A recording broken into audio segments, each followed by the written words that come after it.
Alright guys, we are back at it here again, and like promised, we are actually going to be removing the stock exhaust muffler here from the header all the way back to the actual exhaust muffler here.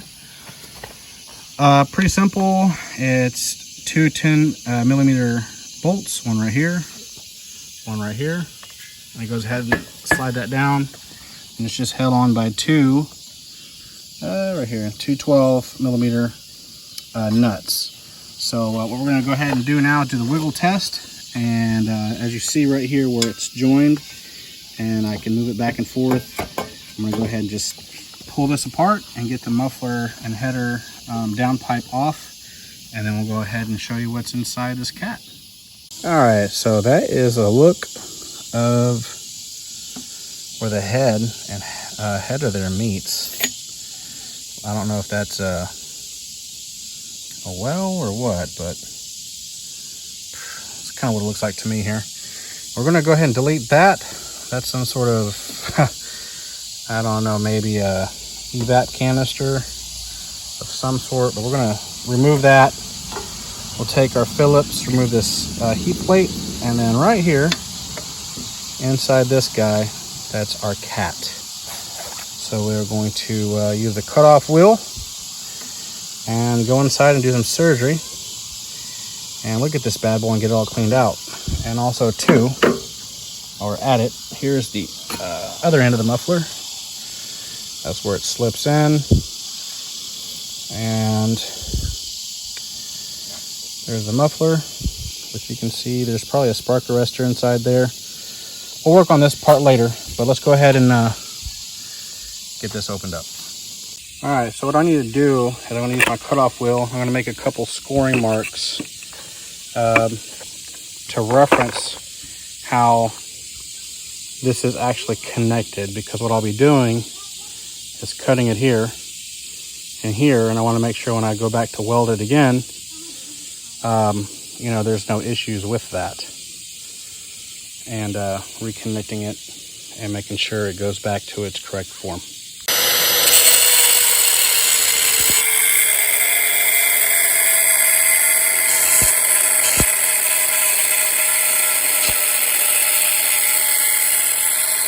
Okay, so I went ahead and done is I did the marks like I mentioned here, and I decided to do a coffin cutout. So what I want to do, so you can kind of see right down already inside there, and I'm going to go ahead and just do a square pattern. Then I'll come across right here, and I'm going to pull off just a cap. Hopefully I can alleviate from just cutting the ends off on each side and worrying about angles and all that good stuff. So let's try this. All right, it's fully open all the way around, so let's crack this open, see what we got. I can kind of feel the cells, I guess you'd call it the perforated or highly compacted pieces of steel that make these catalytic converters. I can hear it inside. Yep, see them right there, guys? Sounds like little crunchy pieces of foil. All right, let me do this off camera. Be back.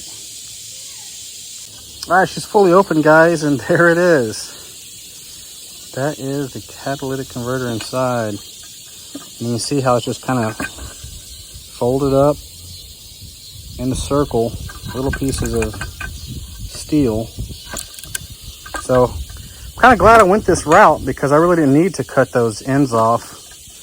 And so what I want to do now is I want to just take my wire wheel or my Dremel here and cut out all these pieces of steel, and then literally put my, I guess you call it the coffin lid on it, tack it up, throw a couple beads down it, and we're going to send it. All right, so all the cat is out, guys. This is what it looks like. So as you can definitely understand how these work, there's definitely some restriction, that's for sure, because that's kind of where I'm looking out there. You can see all the way through it to the other side. It was pretty simple. Once I did that coffin method like I mentioned, I literally just used my screwdriver and was able to kind of poke it out, and it kind of unraveled, and then I used my cutoff wheel and cleaned up the rest of the inside. So guys, night and day difference. So I highly recommend don't cut the ends off. Just do the coffin method like I suggested. And literally guys, I'm gonna clean up the rust here. Just so we can get a good tack and good bead across here, but just a couple tacks and a couple beads and you're good. Super highly excited how that come out. I went ahead and cut that evap canister off, so I'll just hit a couple tacks on there and get that all filled in. But let's bring out this MYK 140 guys. It's my blue demon. I'm gonna get all welded up and we're gonna send it.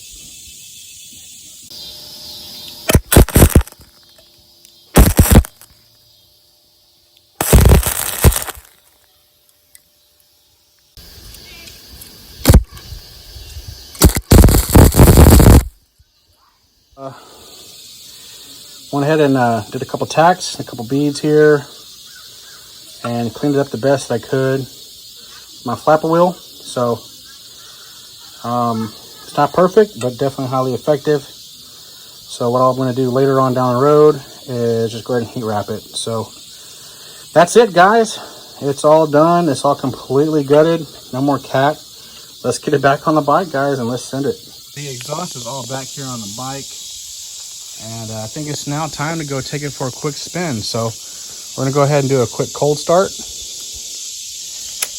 and see how it sounds. All